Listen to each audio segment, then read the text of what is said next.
Okay. और अगर समझ लीजिए अभी बहुत से हम लोग फ्लैट खरीदते हैं, वो तो पहले से ही बने होते हैं। अब उसमें जरूरी नहीं है कि हर जो बिल्डर है उसने पूरी वास्तु देखकर ही फ्लैट बनाए हो। तो उसमें हम क्या बदलाव कर सकते हैं, क्योंकि ऑब्वियसली उन्होंने तो वास्तु देख के नहीं बनाया है। तो अब मैं उसमें क्या बदलाव करूं अगर वास्तु के अगेंस्ट बन चुका है मेरा फ्लैट? देखिए, वास्तु के अगेंस्ट बन चुका है, हाँ। तो फिर तो हमें यहाँ पे ध्यान रखना पड़ेगा सबसे पहले कि हम जो रूम्स का सिलेक्शन है, हाँ। वो एज पर जो भी आपके फैमिली मेंबर्स हैं, हाँ। तो रूम्स के बेडरूम तो सिलेक्ट कर सकते हैं, राइट। ठीक है। बेडरूम्स के साथ साथ बेड हेड भी सिलेक्ट कर सकते हैं कि इधर Okay. करना है उधर करना है। अच्छा, ये क्या होता है? सो ये सिंपल जो लेआउट है, हाँ। ठीक है, तो हमने डिसाइड कर लिया कि हम जो लेआउट हमने बनवाया है, हाँ। वो हम अपने अनुसार बनवा लें। हाँ। जो भी व्यक्ति उसमें रह रहे हैं उनके अनुसार डिसाइड कर लें कि इनका बेड कहाँ गया, ठीक है। अब किचन इनकी कहाँ गई, तो किचन की हॉब तो थोड़ा सा लेफ्ट राइट हो सकती है। हाँ। तो कई जगहों पे किचन अलाउड नहीं है, बट कई जगहों पे थोड़ी रेमेडीज के साथ जो है किचन आपकी अलाउड है। हाँ।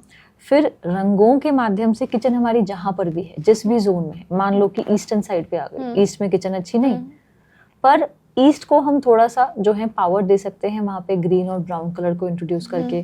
तो जो शटर्स हैं नाउ इंटीरियर्स में प्ले कर लो, रंगों के माध्यम से प्ले कर लो, वो कर सकते हैं। बहुत सारे ऑप्शंस हैं, मैं ये कह सकती हूँ। बहुत सारे ऑप्शंस हैं। सनशाइन बहुत इंपॉर्टेंट होता है, बहुत इंपॉर्टेंट। बिल्डिंग्स में तो हमें मिलती नहीं है। देन बाहर जाइए, वॉक कीजिए, सुबह सुबह उठो। नहीं, बट घर के लिए घर के लिए भावना, मुझसे ना लोग पूछते हैं कि मैम आप तो मना कर देते हो, उस घर में सनलाइट नहीं आ रही। ऑफ कोर्स मना करूंगी ना, अगर नया घर है तो। कौन चाहेगा कि मैं रेमेडीज दूं? रेमेडीज माने कि दवाई दे रही हूँ, यानी कि कोई बीमारी होगी तो दवाई दे रही हूँ। तो मेरी कोशिश होती है कि जितना नेचुरली हम अच्छा घर ले सके, और उसके बाद में आपको सप्लीमेंट्स दूं।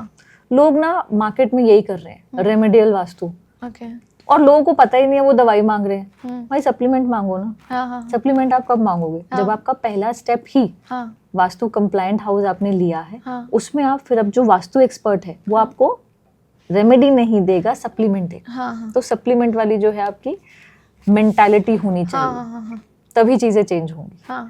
बाकी फ्लैट अगर ले लिया है तो नॉर्थ ईस्ट का दोष ना हो, साउथ वेस्ट की एंट्रेंस ना हो, इतनी दो चीजें अगर आप मुझे दे देंगे तो मैं आपको कायाकल्प करके दे दूंगी। ओके, तो ये हमने बात कर ली फ्लैट, घर, ऑफिस और दुकान की। अब जरा हमारे देश पर आ जाते हैं। भारत जहाँ लोकेटेड है, जहाँ सिचुएटेड है, do you really think that कि वो लोकेशन सबसे अच्छी है या बुरी है? Whatever your thought? See Bharat, अब now I am very patriotic, तो I can not say against Bharat ever, but फिर भी भारत के वास्तु के बारे में हम बात करते हैं। सी भारत एक समय पर सोने की चिड़िया था जी। ये जो बड़े छोटे छोटे देश हमसे अलग हो गए विदाउट नेमिंग दीज कंट्रीज, तो ये जब हमारा हिस्सा थे, ठीक है, और तब ना चाइना की तरफ अभी जो पहाड़ देखते हैं, तो बहुत पहले वो पहाड़ भी नहीं थे। ओके, ठीक है, टुवर्ड्स नॉर्थ है, ऊपर जे&के टुवर्ड्स नॉर्थ है, उस तरफ पहाड़ भी नहीं थे। तो जब तक वो था ना, जिस तरह से हमारी जो कंट्री की शेप थी और नॉर्थ की तरफ पहाड़ नहीं थे, तब तक हम थे सोने की चिड़िया। ओके, ठीक है। फिर धीरे धीरे वो पहाड़ भी जो हैं पैदा होने शुरू हुए, नॉर्थ हमारा थोड़ा हेवी हुआ, जो कि नहीं होना चाहिए। फिर जो है इन्वेजन शुरू हुआ मुगल्स का, मुगल्स ने हम पे राज किया बहुत ज्यादा। मुगल्स का खत्म नहीं हुआ था, उसके बाद ब्रिटिशर्स ने जो है इन्वेड किया, जो सी रूट के थ्रू आए। तो वो जो सी का जो रूट भी खुला था ना, तो वो हमारे भारत देश के लिए नेगेटिव एंट्रेंसेस जो थी उनके थ्रू जो है उन्होंने इन्वेड किया। और वो धीरे धीरे धीरे धीरे साउथ से जैसे उन्होंने इन्वेड करना जो है स्टार्ट किया था, और वो धीरे धीरे ऊपर उन्होंने धीरे धीरे एक एक करके डिवाइड एंड रूल उन्होंने किया। अब फिर धीरे धीरे कंट्रीज हमारे जो थे डिवाइड हो गए, तो वहां से भारत का शेप बिगड़ा। नॉर्थ के जो थे हमारे काफी ज्यादा जो है पहाड़ जो थे वो आई चुके थे, तो वहां पे ना हमारी कंट्री वीक पड़ गई। ओके, अंटिल नाउ मोदी साहब हैज कम, एंड मोदी साहब ही लव्स वास्तु। ओके, उनके जितने भी मूव्स है ना स्ट्रैटेजिकली, तो अगर कोई भी समझदार वास्तु एक्सपर्ट होगा वो पढ़ पाएगा। उन्होंने अभी हाल फिलहाल में ही राम मंदिर बनाया एज पर वास्तु। ओके, जो मुहूर्त एज पर प्योरली एस्ट्रोलॉजी उन्होंने लिया। आपने स्टैचू ऑफ यूनिटी सुना है? Of course, right. वो कहाँ पे है? वो इंडिया के सेंटर से अगर हम देखें तो इंडिया के वेस्ट वाली साइड पे है, ठीक है। और क्या बनाया? काफी ऊंचा बनाया, काफी भारी बनाया, है, स्टेट ऑफ आर्ट चीज है, देखना है। ऑफ कोर्स, हाँ।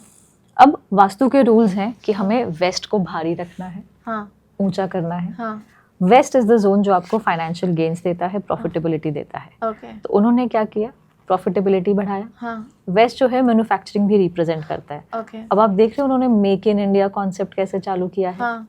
मैं ये कह सकती हूँ मोदी जी देश के लिए लकी हैं।